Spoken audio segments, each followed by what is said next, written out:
اونٹ جنسی ملاپ کے بعد آنسو کیوں بہاتا ہے؟ اونٹ کا گوشت کھانے کے بعد وضو کرنا کیوں ضروری ہے؟ رسول اللہ صلی اللہ علیہ وآلہ وسلم کے پاس ایک صحابی آئے اور عرض کرنے لگے، یا رسول اللہ صلی اللہ علیہ وآلہ وسلم، اونٹ کا گوشت کھانے کے بعد غسل کرنا کیوں ضروری ہے؟ اونٹ جنسی عمل کرتے وقت آنسو کیوں؟ بسم اللہ الرحمن الرحیم۔ قرآن پاک کی سورہ غاشیہ میں اللہ پاک ارشاد فرماتا ہے، کیا یہ لوگ اونٹوں کو نہیں دیکھتے کہ انہیں کیسا پیدا کیا گیا اور آسمان کو کیسے بلند کیا، پہاڑوں کو انہیں کس طرح گاڑا گیا اور زمین کو کیسے بچھایا گیا؟ غور طلب بات یہ ہے کہ ہر چیز سے پہلے اونٹ کی خلقت کو کیوں اللہ پاک نے منتخب کیا؟ اس سلسلے میں مفسرین نے بہت کچھ تحریر کیا، لیکن یہ چیز واضح ہے کہ ابتدا میں روئے زمین صحن مکہ کے عربوں کی خصوصیتوں کی حامل جو اسے دوسرے جانوروں سے ممتاز کرتی ہے، حقیقت یہ ہے کہ وہ اللہ کی نشانیوں میں سے ایک نشانی ہے۔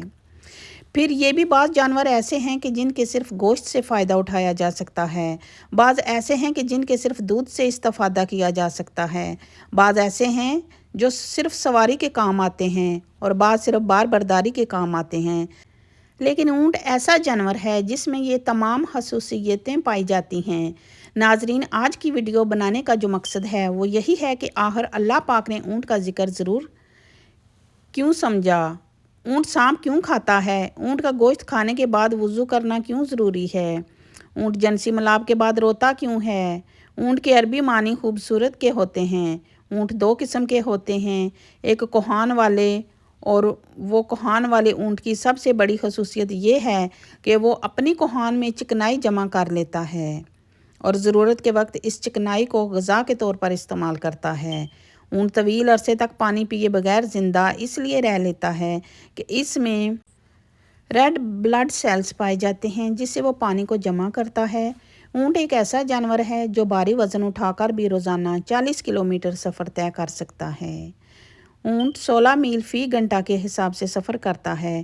اونٹ خود کو ہر طرح کے موسم میں ڈالنے کی صلاحیت رکھتا ہے۔ وہ 800 کلو گرام تک وزن اٹھا سکتا ہے۔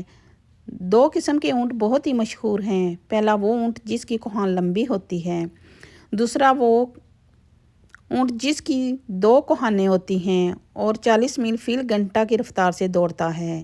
اونٹ کے اوپر والے ہونٹ دو حصوں میں بانٹے ہوتے ہیں۔ اونٹ کی آنتیں اتنی مضبوط ہوتی ہیں کہ یہ سخت سے سخت چیز کو بھی بآسانی ہضم کرتا ہے۔ ایک دفعہ رسول اللہ صلی اللہ علیہ وآلہ وسلم کے پاس ایک اونٹ آیا جس نے حضرت محمد صلی اللہ علیہ وآلہ وسلم کے کان کے پاس منہ رکھ کر کچھ کہا تو اللہ کے نبی صلی اللہ علیہ وآلہ وسلم نے فرمایا کہ خاموش ہو جا، اگر تو سچا ہے تو تیرا سچ تجھے فائدہ دے گا، اگر تو جھوٹا ہے تو تجھ کو جھوٹ کی سزا ملے گی۔ بے شک جو ہماری پناہ میں آ جائے اللہ پاک اس کو پناہ دیتا ہے۔ صحابہ کرام نے عرض کیا، اے اللہ کے نبی، یہ اونٹ کیا کہہ رہا تھا؟ رسول اللہ صلی اللہ علیہ وآلہ وسلم نے فرمایا کہ اونٹ یہ کہہ رہا تھا، میرا مالک مجھے ذبح کر کے میرا گوشت کھانا چاہتا ہے، اس لیے یہ اونٹ میرے پاس بھاگتا ہوا آیا ہے اور اس کا مالک بھی اس کو پکڑنے کے لیے پیچھے آ گیا۔ اونٹ اپنے مالک کو دیکھ کر آپ صلی اللہ علیہ وآلہ وسلم کے پیچھے چھپنے لگا۔ اونٹ کا مالک کہنے لگا، یا رسول اللہ صلی اللہ علیہ وآلہ وسلم، یہ اونٹ 3 دن سے گھر سے بھاگا ہوا ہے۔ رسول اللہ صلی اللہ علیہ وآلہ وسلم نے فرمایا، یہ اونٹ تیری شکایت کر رہا ہے۔ اس بندے نے عرض کی، یا رسول اللہ صلی اللہ علیہ وآلہ وسلم، کیا شکایت کر رہا ہے؟ آپ صلی اللہ علیہ وآلہ وسلم نے فرمایا، یہ کہہ رہا ہے کہ میں نے ہر آسانی اور مشکل وقت میں اپنے مالک کا ساتھ دیا، میں گرمیوں سردیوں میں اپنے مالک کی خدمت کرتا رہا، اب جب میں بوڑھا ہو چکا ہوں تو یہ مجھے اب ذبح کرنا چاہتا ہے۔ اس بندے نے عرض کی، یا رسول اللہ صلی اللہ علیہ وآلہ وسلم، ہم اس اونٹ کو یا تو ذبح کر دیں گے یا بیچ دیں گے۔ رسول پاک صلی اللہ علیہ وآلہ وسلم نے اس اونٹ کو 100 درہم میں اس بندے سے خرید کر آزاد کر دیا۔ اس کے بعد اونٹ نے نبی کریم صلی اللہ علیہ وآلہ وسلم کے پاس جا کر آواز نکالی۔ آپ صلی اللہ علیہ وآلہ وسلم نے فرمایا، آمین۔ اس طرح اونٹ نے 4 بار آواز نکالی تو 3 بار آپ صلی اللہ علیہ وآلہ وسلم نے فرمایا، آمین، اور چوتھی بار آپ صلی اللہ علیہ وآلہ وسلم غمگین ہو گئے۔ صحابہ کرام نے عرض کیا، اے اللہ کے رسول صلی اللہ علیہ وآلہ وسلم، یہ اونٹ آپ کو کیا کہہ رہا ہے؟ آپ صلی اللہ علیہ وسلم نے فرمایا، یہ اونٹ پہلی بار یہ کہا تھا کہ اللہ پاک آپ کو بہترین اجر عطا فرمائے۔ میں نے کہا آمین۔ پھر اونٹ نے کہا اللہ آپ کی امت کو ہر خوف سے دور فرمائے۔ جس طرح آپ نے مجھ سے خوف کو دور فرمایا ہے تو میں نے فرمایا آمین۔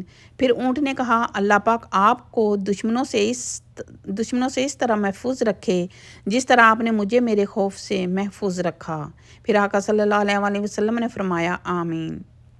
پھر اونٹ نے کہا اللہ پاک آپ کی امت کے درمیان جنگ اور جدل پیدا نہ فرمائے۔ یہ سن کر میرے آنسو نکل آئے۔ یہی دعا میں نے اپنے رب سے مانگی تھی۔ اللہ نے تینوں دعائیں قبول فرمائیں لیکن آخری دعا کو قبول کرنے سے منع فرمایا۔ حضرت جبرائیل علیہ السلام نے مجھے آ کر بتایا ہے کہ میری امت آپس میں تلواریں نکالے گی اور جو کچھ ہونے والا ہے قلم لکھ چکا ہے۔ ایک بار ایک صحابی نے رسول اللہ صلی اللہ علیہ وسلم سے عرض کیا، یا رسول اللہ میں بکری کا گوشت کھانے کے بعد وضو کروں؟ آپ صلی اللہ علیہ وسلم نے فرمایا اگر تمہارا دل چاہے تو کر لو ورنہ نہ کرو۔ پھر صحابہ نے عرض کیا اللہ کے نبی میں اونٹ کا گوشت کھانے کے بعد وضو کر لوں؟ ہاں اونٹ کا گوشت کھانے کے بعد وضو کرنا ہوگا۔ پھر صحابی نے عرض کیا میں بکری اور اونٹ کے باڑے میں نماز ادا کر سکتا ہوں؟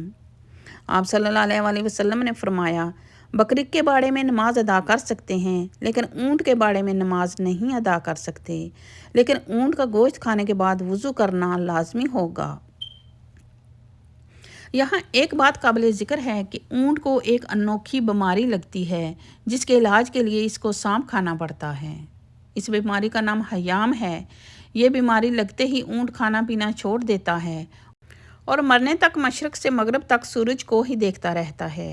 اس بیماری کے علاج کے لیے اونٹ زندہ سانپ ڈھونڈ کر کھا جاتا ہے جس کے زہر سے اس کو شدید پیاس لگتی ہے اور جس وجہ سے شدید پیاس پانی پیتا ہے اور اس کی آنکھوں سے مسلسل آنسو نکلتا رہتا ہے۔ ان آنسوں کو مختلف بیماریوں کے لیے استعمال کیا جاتا ہے کیونکہ یہ سانپ کے زہر کی وجہ سے نکلتا ہے۔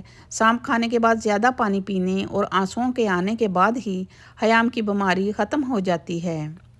ناظرین آخر میں آپ کو بتاتے چلیں کہ اگر آپ معدے کی جلن، تیزابیت، نمونیا اور مختلف بیماریوں سے بچنا چاہتے ہیں تو آج سے ہی اونٹ کا گوشت ہفتے میں 1 دفعہ لازمی کھائیں۔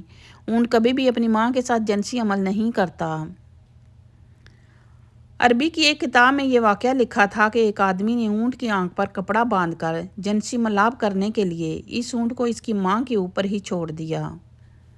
جب اونٹ اپنی ماں سے جنسی عمل کرنے لگا تو اس نے اپنی ماں کو پہچان لیا۔ فوراً ہی اس نے اپنے نفس کو اپنے دانتوں سے کاٹ ڈالا اور اس کے بعد ایک دن اس اونٹ نے اس آدمی پر حملہ کیا اور اس کو بھی مار دیا اور اپنے آپ کو بھی ختم کر لیا۔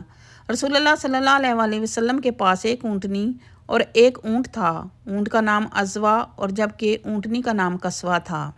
کچھ روایات میں ہے کہ یہ ایک ہی اونٹنی کا نام تھا۔ جب اللہ کے نبی صلی اللہ علیہ وسلم نے مکہ سے مدینہ کی طرف ہجرت کی تو آپ صلی اللہ علیہ وسلم اس اونٹنی پر بیٹھ کر مدینہ میں داخل ہوئے۔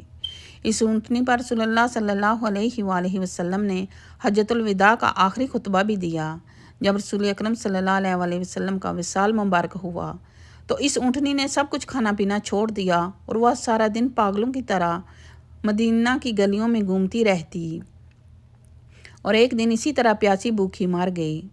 اونٹ کے پاؤں میں بال ہوتے ہیں، ان سے کچھ بھی نہیں ہوتا۔ جب اونٹ پاگل ہو جاتا ہے تو اس کے منہ سے جاگ جاری ہو جاتی ہے اور وہ کسی پر بھی حملہ کر کے اس کو قتل کر سکتا ہے۔ اگر گھوڑے سے کوئی آدمی گر جائے تو گھوڑا بھاگتا رہتا ہے، جبکہ کوئی اونٹنی سے اگر سواری گر جائے تو اونٹ اپنی جگہ پر ہی کھڑا رہتا ہے۔ اللہ پاک ہمیں دین کی مکمل سمجھ نصیب فرمائے اور ہمارا خاتمہ ایمان پر فرمائے، آمین۔ ناظرین کمنٹ باکس میں اللہ کے 99 ناموں میں سے ایک نام ضرور ٹائپ کریں۔